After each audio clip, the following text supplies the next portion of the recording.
Why you must go to Tokyo in 2024. From the good, the bad, and the weird, Tokyo is the full package, and the most beautiful city to get lost in. I'm Mick, and here are the must-dos in Tokyo for 2024. Let's start off with something a little bit weird and freaky, a Maid Cafe. This list does get better, trust me. Just wait until I tell you about the karaoke bars. Being a massive stupid weeb, I've noticed in anime that there were abundance of scenes involving maids and maid cafes. I did not realize that these were real places and real business took place in them. Maid cafes are wild. Whatever you imagine a maid cafe to be, it's pretty much exactly that. If you've seen a maid cafe in an anime, that is accurate. A bunch of ladies dressed up as maids, lip syncing and dancing to extremely high tempo Japanese songs, as if they were trying to transform into a Sailor Moon girl. Also a handful of passionate fanboys singing along at the back of the room. I was one of them. Think of Taylor Swift fans times 10, but they're high calorie senpais instead. Maid cafes are intense and I can't believe they exist. I am very glad I got to experience a maid cafe. It is also a restaurant with the most kawaii selection of food and drink. I got a Japanese style omelette with a panda drawn on it in ketchup. The drawing did take a while as the ketchup needed to be refilled. However, Fumiko-san persevered for an uncomfortable 5 minutes to write out thank you. After that, we got served the most kawaii ice cream sundae. Oishi desu. Also, side note, but I'm pretty sure older maids were into me. They were being outrageously nice and friendly. Usually when I go to a regular Western cafe and say meow meow to get a person's attention, they tell me to off. But not at a maid cafe. It was actually encouraged to say meow meow to get a person's attention. I've been doing it ever since I've got back and I am now blacklisted at all the local cafes. But anyways, the maid cafe we stumbled upon was called Maid Dreamin', located in Akihabara. This place seemed to be a highly reviewed one on the Googles, but I don't see how much the experience could differ. Maybe the reviews depend on how well they draw on your omelet or the quality of the animal ears you get. This is an experience you cannot find outside of Japan, so I do recommend checking it out, even despite how awkward the first 10 minutes are. Truly an unforgettable experience. And I will miss you dearly, Fumiko-san. So before traveling to Tokyo, I found out that the top 3 cities in the world for coffee were Sydney, Australia, I can vouch for that, Copenhagen, Denmark, random, and Tokyo, Japan, sugoi. And I must say, Tokyo had some of the greatest coffee I've ever poured down my gullet. Definitely some of the best coffee I've ever had, and I'm a little coffee snob, aka I'm a bit of a cunt.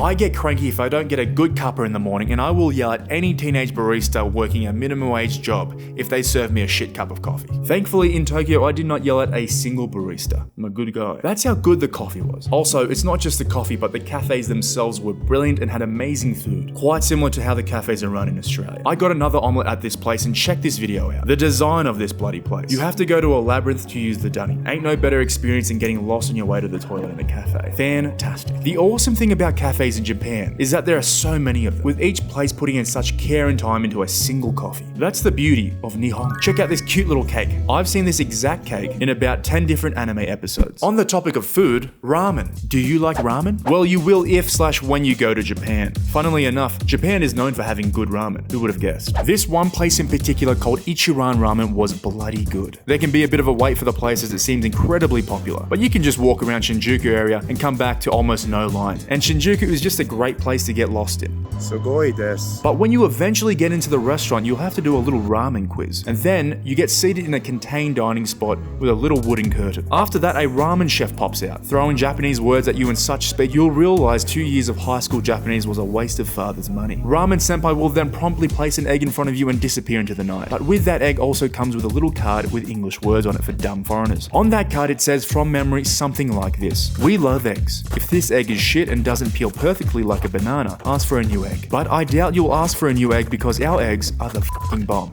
It said something like that. From this moment on, I knew I was about to have the best damn ramen I've ever had in my life. 5 minutes later, Ramen Senpai popped back up, opening the ramen curtain, delivering the ramenest ramen you'd ever see. Absolutely sensational. It was a damn good ramen, giving Maggi noodles a run for its money. And I will miss you dearly, Ramen Senpai, and that perfectly cooked egg. The place is called Ichiran Ramen and it is located in Shinjuku. Highly recommended. Next up, I have to talk about temples and shrines. These places are stunning, outstandingly beautiful places, and Japanese architecture has got to be my favorite, especially after binging Shogun. I felt like I could truly relate to John Blackthorne. Mariko-sama. The great thing about Tokyo is that it is near impossible to miss these shrines and temples, and it is so easy to just randomly stumble upon one of them. There are so many of these places just tucked away within the city, or you'll accidentally follow a pathway leading down to a set of torii gates, as if Tokyo was stuck between the realm of the past and future. It was sugoi as f***. One of the most impressive ones we went to was Meiji Shrine, located in Shibuya City. The place was massive and you had to walk through a lush forest scattered with crows, almost like a village hidden in the leaf. Walking past these massive torii gates was impressive enough, but once you're in the main area, that's when you realize realize we ain't in Kansas anymore. And if you go to one of these places at night, it is a completely different sight. I'd say even more beautiful. They light these bitches up so you can take a rad Insta photo because that's what we live for. I believe this one is called Kanda Myojin Shrine, located near Akihabara. Talking about Akihabara, you may know it, you may have heard of it, but it is a must place to go for a weeb. This place is a weeb's wet dream. We talking anime,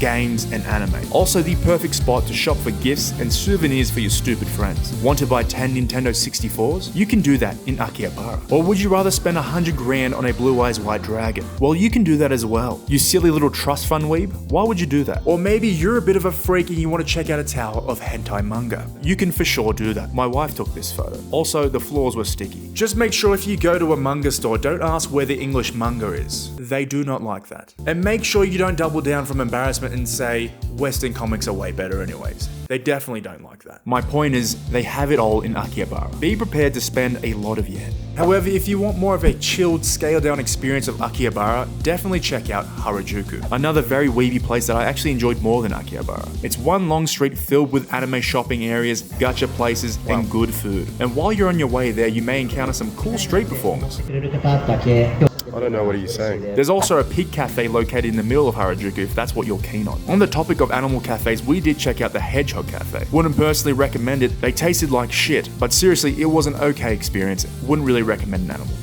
Okay, now something for the adults. If you're looking to get a little bit loosey-goosey and have a few beers, well, I'm glad to let you know that Tokyo has some of the best nightlife there is. You should check out Golden Gai. It's an area chock-a-block filled with bars and entertainment, but the coolest part about it is really just walking through the streets and sightseeing. Just an aesthetic pleasing area. However, I do recommend going with a local as it is a bit seedy. That may be your thing though, but if you don't want to get pestered by the offers of drugs and a lot of these places asking for a cover charge, it can be a bit of a tourist trap. Actually, scratch that off, go to a restaurant in Shibuya instead. Make friends with the chefs and get them to take you out to karaoke.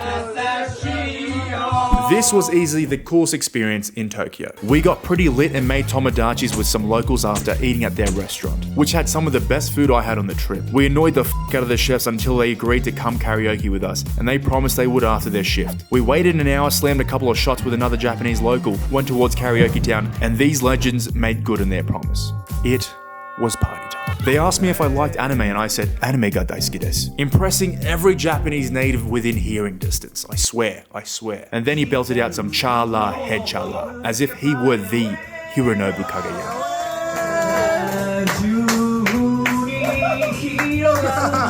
After a dozen anime openings and some Mariah Carey, I said I didn't love you so. I should have held you tight. I never should have let you go. I believe we made some lifelong tomodachis that really tied the boat to this trip. Also, I must say Japanese people dress so damn good.